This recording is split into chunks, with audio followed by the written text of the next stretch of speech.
Okay, hello. So today is already interesting because I'm making a thing and then I open my curtain things for my window and it's snowing right now. It's been like snowy and we've had ice for the past 4 weekends. So this is the coldest and snowiest thing I've ever had in my life. Anyways. So hello and welcome to Bread Baking. I'm your host, Jeff. But today, I'm making something that is so good. It's very peanut buttery, but it's very good. I did want to say I got my recipe from this YouTube channel called Preppy Kitchen, where the dude named John has really fantastic cooking and baking videos. So if you want to bake a bunch of stuff, go check that channel out because it's amazing. I watched 2 different channels that do baking and cooking, Preppy Kitchen and then the Julian Solomita cooking and baking stuff. That's always fun. But let me introduce you to what we're making today. So today we're making peanut butter cross cookies, which are super simple, super fast. Not a lot of ingredients despite that there looks like so much on the counter, I know. But they're super fast when you actually put them in the oven, so it doesn't take that long. But they're called peanut butter cross cookies, or at least that's what I call them, because the design you make on them kind of looks like a cross, I guess. But to start off, let me introduce the ingredients. So for this recipe, you will need half a cup of all-purpose flour, half a cup of butter. It needs to be unsalted. I've made recipes in the past where it says the specific butter, and I don't use it, and then it messes up, so I think you need to get unsalted. I could be wrong. Half a cup of unsalted butter. You need 1 cup of peanut butter. I have crunchy peanut butter right now, but it's just regular. You need half a cup of brown sugar, half a cup of just regular white sugar, and then 1 teaspoon of vanilla extract. You'll also need 1 egg and then 3/4 a teaspoon of baking powder. Don't forget that. You also will probably need to use 2 bowls because you put certain things in 1 bowl and then certain things in another bowl to kind of split it up. But if you want to put them all together, I don't think that's going to mess it up too much. So the first thing I have to do is stir the flour and the baking powder together in 1 bowl, so I'm going to do it in this. I'm going to move the stuff that I'm not using. It makes me anxious to have it in one spot. Okay, now you can see some of the things.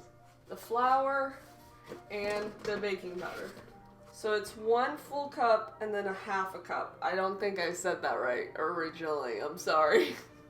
So that's 1.5 of the flour.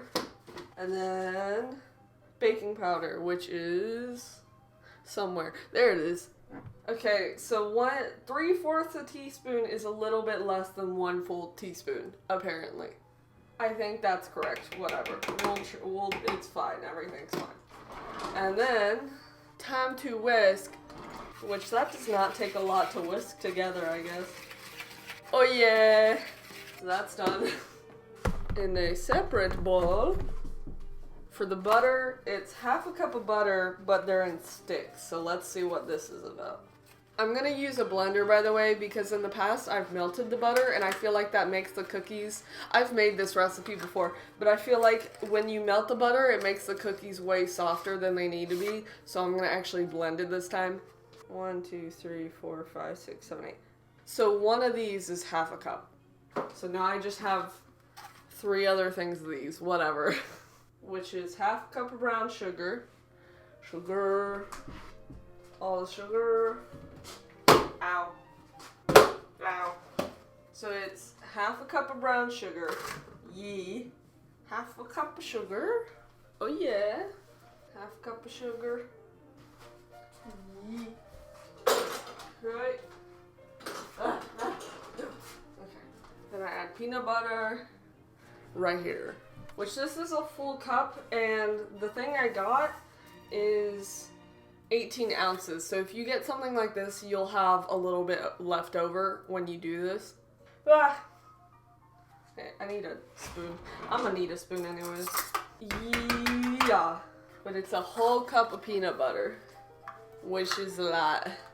I mean, in the grand scheme of things, it's not really a lot when you add in the flour and stuff, but whatever. Before I put the peanut butter in, I'm gonna put the just straight up butter because it says to mix that first, so I'm gonna do that.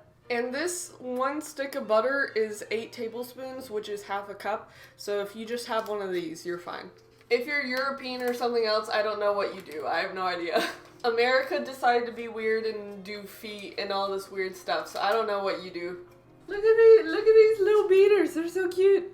Be careful when you're doing this stuff with a mixer. Make sure you're like, I don't know, not having it plugged in while you put these in, because you do not want to mess up your hand. I've heard of stories like that. Here we go. Ooh, the butter's so strong! I'm going to yeet the butter a little bit, so I'm helping my blender out. Whee! This looks like bananas with all the sugar and stuff. I mean, does that not kind of look like bananas? Like, it looks like bananas to me. So to help with that, I'm gonna go ahead and add in the peanut butter. It's so thick. Peanut butter. I've made this recipe like maybe 3 times before, and every time everyone likes it. So if you need something that's super simple and that will impress people, this is it. If they're not allergic to peanuts. I mean, unless you have an enemy that you're trying to get rid of, then make this.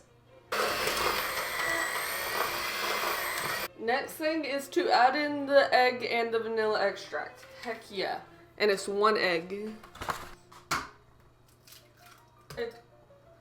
Oh, messy.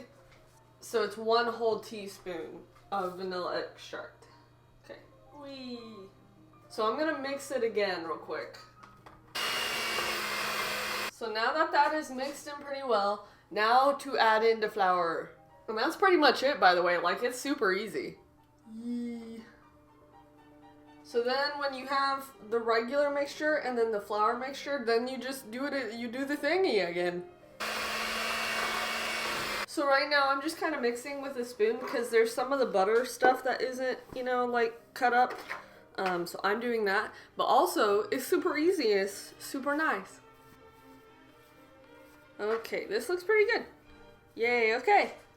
So the next thing to do is you just roll these into little balls, and then I'll kind of show you what I make them look like on the little chef thing that I have. So basically all you really have to do is just take a little bit of dough, roll it into a ball, put it on the sheet thing, kind of flatten it, you know, and then you take a fork. I'll show you what it looks like, but you just kind of make a line with the fork. So like this. And you do it the other way as well. So it kind of makes that cross. But this is kind of what it looks like.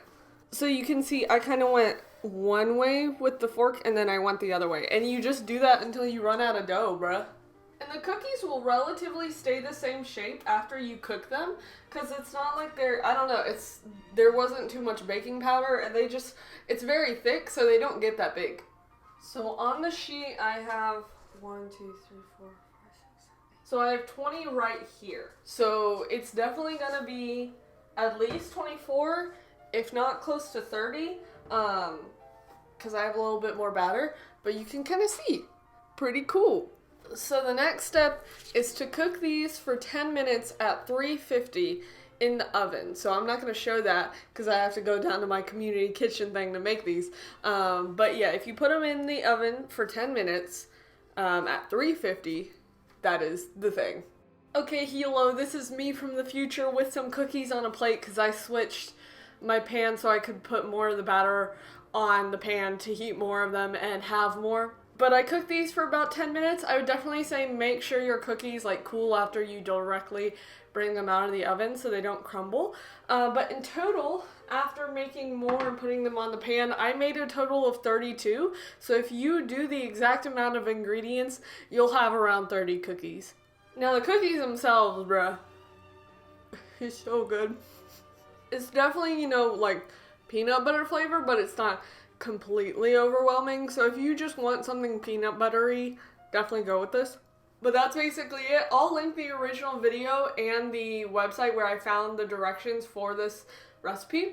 But super easy, super good. So if you have any questions, let me know. Also, if you would like your username on my chef hat or chef apron, let me know. But that's basically it. Thank you for watching. Bye.